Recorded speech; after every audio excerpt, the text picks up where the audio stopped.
Welcome to Pindar Poetry. We hope you learned something new. In this video, I will explain how to replace a Hyundai Elantra clock spring. First, ensure your vehicle is on a level surface and the engine is off.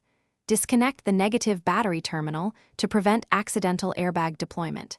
Next, center your steering wheel and secure it with a steering wheel holder or tape to maintain its position.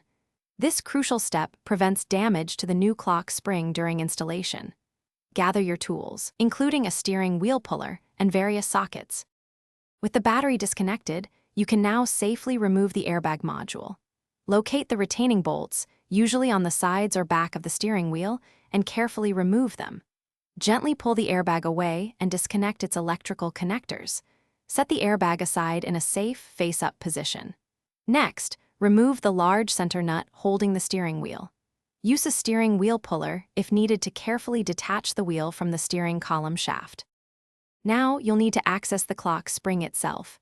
Begin by removing the plastic upper and lower steering column covers. These are typically held by screws and clips. Once the covers are off, you'll see the clock spring assembly.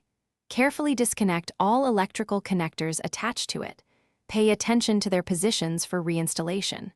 Finally, unclip the old clock spring from its mounting points on the steering column and gently remove it. Install your new clock spring, making sure it's correctly aligned and clipped into place. Connect all electrical connectors securely. Reattach the steering column covers, then carefully slide the steering wheel back onto the shaft, tightening its retaining nut. Reconnect the airbag module and its connectors, then secure it with its bolts. Finally, reconnect the negative battery terminal and test all steering wheel functions. For more great tips and deals, including a book that can truly change how you think about money, check the description below. Thanks for watching. Consider subscribing if we helped you.